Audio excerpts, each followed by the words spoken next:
الحكم ما استأنف الشوط الثاني لأن الكرة ما تمشي في الملعب، وانتم شايفين أمطار غزيرة وما شاء الله تبارك الرحمن. هذه أمطار الخير والرحمة والبركة من رب العالمين، وأنا أقول اللهم لك الحمد حمدا كثيرا.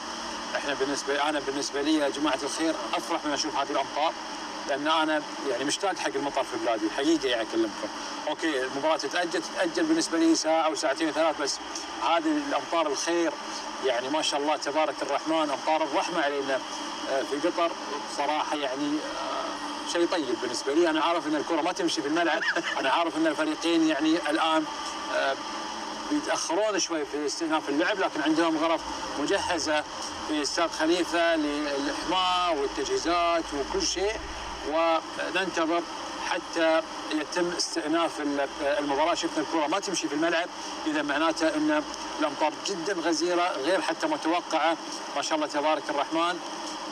ان نوقف، احنا جينا يوم يا جماعه يقول اسمحوا لنا ما نقدر نلعب شوي صور عندنا مطر، علينا خير. اللهم لك الحمد حمدا كثيرا، فالحمد لله رب العالمين. اللهم لك الحمد حمدا كثيرا. يعني حتى انا مثلا يعني ما اقدر افيدكم وايد لان انا مش متعود ان اشوف مطر.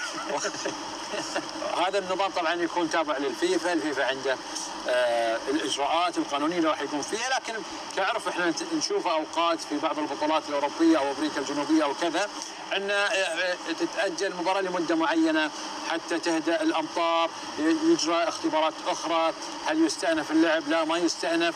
يعني هذه الامور احنا في انتظار ما سوف يسفر عنه من مراقب المباراه او اللجنه المنظمه او الاتحاد الدولي لكرة القدم. لكن انا اقدر اعيشكم الاوضاع والوضع اللي في الملعب والوضع اللي عندي انا في ميناء الدوحه القديم.